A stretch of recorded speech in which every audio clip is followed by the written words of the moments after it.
जाएगा, पर गहलोत जी ने कांग्रेस में सचिन पायलट का वर्तमान तो खराब ही करवा दिया। पायलट उप मुख्यमंत्री पद से तो गए ही, प्रदेश अध्यक्ष की कुर्सी भी कांग्रेस ने छीन ली। लेकिन पायलट को पटकनी देकर भी गहलोत की मुसीबतें कम नहीं हुई। अब तो अपनी सरकार बचाने के लिए उन्हें सीधी लड़ाई बीजेपी और राज्यपाल से लड़नी पड़ रही है। चुनौती हमारे सामने है, ये भयंकर महामारी है कोरोना की। लड़ने का वक्त है। शानदार हमने मैनेजमेंट किया, पूरे देश में वाहवाही हो रही है। हमने विपक्ष को भी साथ लिया, धर्मगुरुओं को साथ लिया, एक्टिविस्ट को साथ लिया, आम जनता साथ दिया। केस काइंड हमने खूब डिस्ट्रीब्यूट किए, शांति बनी रही, पब्लिक ने साथ दिया हमारा। ऐसे माहौल में सरकार को टॉपल करने का षड्यंत्र करने में बीजेपी की भूमिका जो है, आप समझ सकते हो किस नीचे स्तर पर जाके राजनीति देश में हो रही है। डेमोक्रेसी खतरे में डाल रखी है। इनकम टैक्स के, ईडी के, सीबीआई के छापे, ऐसा नंगा नाच कभी देखा नहीं है देश के अंदर जो आज देखने को मिल रहा है। मैं कहना चाहूंगा महामहिम राज्यपाल महोदय को, हम सब आ रहे हैं अभी एक साथ में राज्यपाल राजभवन के अंदर, उन सब से सामूहिक रिक्वेस्ट करेंगे कि आप दबाव में किसी के नहीं आए। आपका संवैधानिक पद है, शपथ ली हुई है, अपनी अंतरात्मा के आधार पर शपथ की जो भावना होती है उसका आधार बना के फैसला करें। वरना फिर हो सकता है कि पूरी प्रदेश की जनता अगर राजभवन को घेरने के लिए आ गई तो हमारी जिम्मेदारी नहीं। मुख्यमंत्री अशोक गहलोत के राजभवन घेराव वाले बयान पर राजस्थान बीजेपी बुरी तरह भड़क गई और बीजेपी के अध्यक्ष सतीश पूनिया ने अशोक गहलोत की जबरदस्त आलोचना की। सत्ता का दंभ और लोकतंत्र, संविधान और कानून से परे ये कांग्रेस की फितरत हमेशा से रही है। कल जो राजस्थान की जनता ने दृश्य देखा कि किस तरीके से राजस्थान के मुख्यमंत्री, जो गृह मंत्री भी हैं, राजभवन को, राज्यपाल को खुली चुनौती देते हैं कि यदि हमारे दबाव में आकर विधानसभा सत्र की आहूत करने की घोषणा नहीं करेंगे तो राजभवन को 8 करोड़ राजस्थान की जनता घेर लेगी। सीधे सीधे आपराधिक कृत्य की श्रेणी में आता है। किसी भी सूबे का मुख्यमंत्री ऐसी आपराधिक भाषा का इस्तेमाल कैसे कर सकता है? गहलोत के बयान की आलोचना सिर्फ सतीश पूनिया तक ही नहीं रुकी।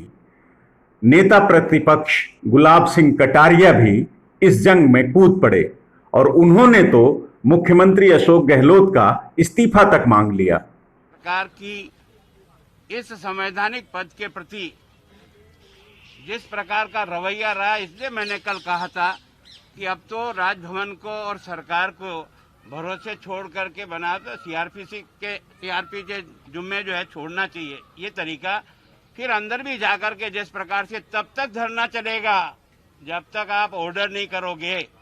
मैं सोचता हूँ ये वो भी पढ़े लिखे हैं, इतने सालों से राजनीति करते हैं। राज्यपाल को आप अपनी कैबिनेट का निर्णय दे करके तो आ सकते हो, लेकिन उसका निर्णय उनकी छाती पर खड़े रह करके लेकर के निकलोगे, यह व्यवहार तुम कहां से सीख कर आए?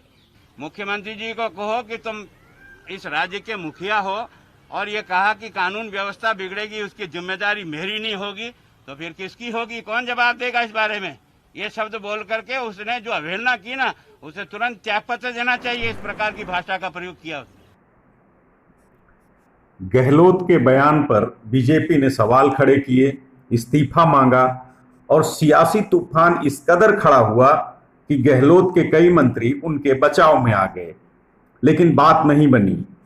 बात हद से निकलती देख अशोक गहलोत को खुद सामने आकर सफाई देनी पड़ी।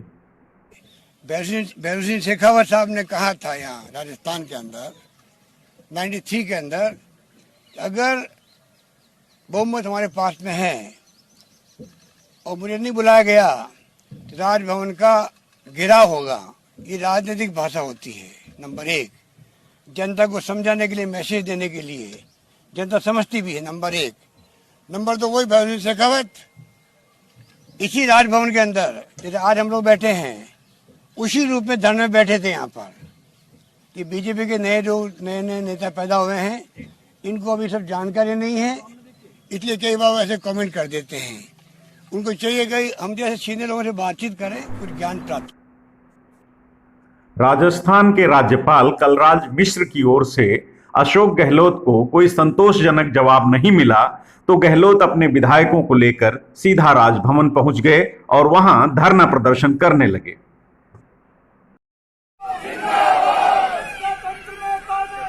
नहीं चलेगी, नहीं चलेगी, नहीं चलेगी, नहीं चलेगी। इंसाफ हमारा नारा है, इंसाफ हमारा नारा है, इंसाफ हमारा नारा है। जिंदाबाद, जिंदाबाद, जिंदाबाद। हम तुम्हारे साथ हैं, हम तुम्हारे साथ हैं, हम तुम्हारे साथ हैं। जिंदाबाद, जिंदाबाद, जिंदाबाद। की टक्कर में इंसाफ हमारा नारा है, की टक्कर में। उधर गहलोत अपने साथी कांग्रेस विधायकों और मंत्रिमंडल के साथ राजभवन में थे तो पूरी कांग्रेस पार्टी राजस्थान के अलग अलग जिलों में भारतीय जनता पार्टी के खिलाफ सड़कों पर उतर आई। जिस तरह से भारतीय जनता पार्टी के द्वारा केंद्र की मोदी जी की सरकार के द्वारा राजस्थान के अंदर लोकतंत्र की हत्या करने का प्रयास किया जा रहा है, आज जो भी हालात हैं, जिस तरह से आज जयपुर के अंदर अभी गवर्नर हाउस में हमारे पार्टी के पास में, हमारे मुख्यमंत्री अशोक गहलोत जी के पास में पूरा बहुमत है। बार बार पिछले 20 घंटे में बार बार गवर्नर साहब से मिलकर के वो कह चुके हैं कि हम हमारा बहुमत आपको दिखाना चाहते हैं, साबित करना चाहते हैं, हमारे को आप हाउस के लिए परमिशन दीजिए। लेकिन गवर्नर साहब मोदी जी के दबाव में, केंद्र सरकार के दबाव में बड़े असमंजस की स्थिति में है कि वो क्या करें। और सबसे बड़ा दुर्भाग्य ये है कि आज हमारी पार्टी के सभी विधायकों को गवर्नर हाउस के अंदर जिस तरह से धरने पर बैठना पड़ा है और आज हमारे सरकार के सभी मंत्री वहां बैठे हैं, इससे बड़ा दुर्भाग्य लोकतंत्र के अंदर और कोई हो नहीं सकता। ये सबसे बड़ा, ये आज दुर्भाग्यपूर्ण दिन है।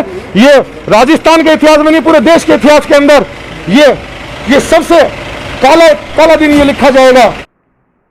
राजभवन पर गहलोत अपने साथी विधायकों और मंत्रिमंडलीय सहयोगियों के साथ डटे थे तो राजस्थान के जिला मुख्यालयों पर कांग्रेस के कार्यकर्ता बीजेपी के खिलाफ नारेबाजी करते हुए बीजेपी की नाक में दम कर रहे थे। इस सब के बीच बीजेपी को कोरोना गाइडलाइंस और एडवाइजरी की याद आ गई। को जस्टिफाई करने के लिए, अपने कृत्य को सही साबित करने के लिए जिस तरीके से राजस्थान की सड़कों पर आज केवल इसी नाम पर, लोकतंत्र और संविधान के नाम पर धरना प्रदर्शन किया जा रहा है, जगह जगह सब देख सकते हैं कि एक तरफ तो होटल में कोरोना की एडवाइजरी का खुला खुला उल्लंघन, और कल मुख्यमंत्री के शब्दों में इस बात का आमंत्रण था, उस स्थान पर 144 है, कोरोना की एडवाइजरी लागू होती है, असेंबली नहीं कर सकते, बावजूद इसके वहां पर इकट्ठे हुए और वहां पर जिस तरीके से सोशल डिस्टेंसिंग की अनुपालना नहीं करते हुए बिना मास्क के जिस तरीके से दृश्य देखा, आज उसी तर्ज पर कांग्रेस के इनके छोटे नेता सड़कों पर हैं, धरना और प्रदर्शन कर रहे हैं, लेकिन कोरोना एडवाइजरी की धज्जियां उड़ाते हुए मुझे लगता है कि अब समय है इस बात पर संज्ञान लेने का। अदालत ले, महामहिम ले या कोई भी एजेंसी ले, लेकिन निश्चित रूप से अपने कृत्यों से राजस्थान की जनता को अराजकता की तरफ धकेल नहीं सकते, कोरोना की तरफ धकेल नहीं सकते। राजनीतिक आरोप प्रत्यारोपों के बीच कांग्रेस पार्टी ने आज केंद्र की भाजपा सरकार पर राजस्थान सरकार को अस्थिर करने का आरोप लगाते हुए हल्ला बोल दिया। पूर्व केंद्रीय मंत्री और कांग्रेस के वरिष्ठ प्रवक्ता अजय माकन ने केंद्र की बीजेपी सरकार को आड़े हाथों लिया और केंद्र सरकार पर लोकतंत्र का गला घोटने का आरोप लगा दिया। हम जब सत्र बुलाना चाहते हैं तो जिन विषयों को भी हम चर्चा करना चाहते हैं वो विषयों को लेकर के पौंडीचेरी में सत्र हुए हैं और जो है बिहार के अंदर 3 अगस्त से हो रहे हैं, मंडे को गोवा में कल से सत्र हो रहा है, 10 तारीख को मणिपुर के अंदर सत्र हो रहा है, महाराष्ट्र के अंदर 3 अगस्त से सत्र को कॉल किया गया। जब सब जगह के ऊपर सत्र हो रहे हैं तो हमारे यहाँ पर क्यों नहीं सत्र हो सकता है और इसको क्यों रोका जा रहा है? जो आज तक कभी भी नहीं हुआ कि सरकार, चुनी हुई सरकार, लोकतांत्रिक तरीके से चुनी हुई सरकार आज विधानसभा का सत्र बुलाना चाहती है और उसके अंदर रुकावटें पैदा करी जा रही हैं। और अगर ये रोका जाता है तो ये भी अपने आप में लोकतंत्र के अंदर भारत में पहली बार ऐसा होगा कि चुनी हुई सरकार को, जिसके एड एंड एडवाइस पे, जिसके कहने के ऊपर राज्यपाल को चलना होता है, वो चुनी हुई सरकार के कहने के बावजूद, कैबिनेट के डिसीजन के बावजूद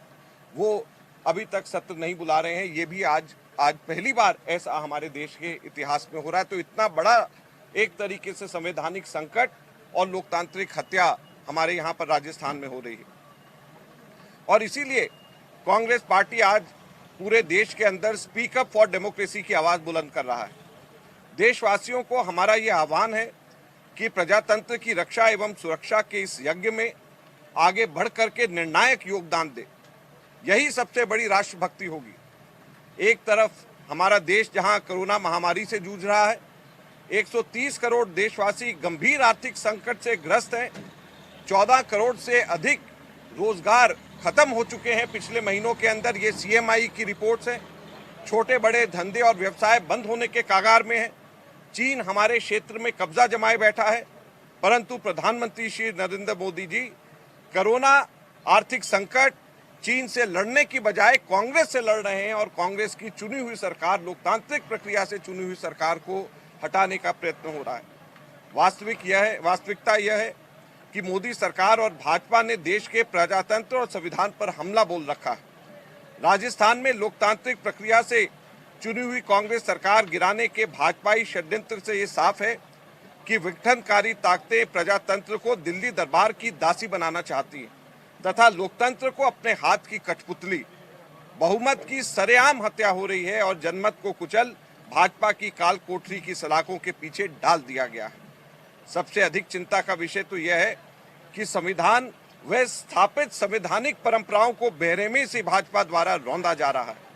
ऐसा प्रतीत होता है कि न्यायपालिका से भी अपेक्षित न्याय की उम्मीद खत्म हो गई है।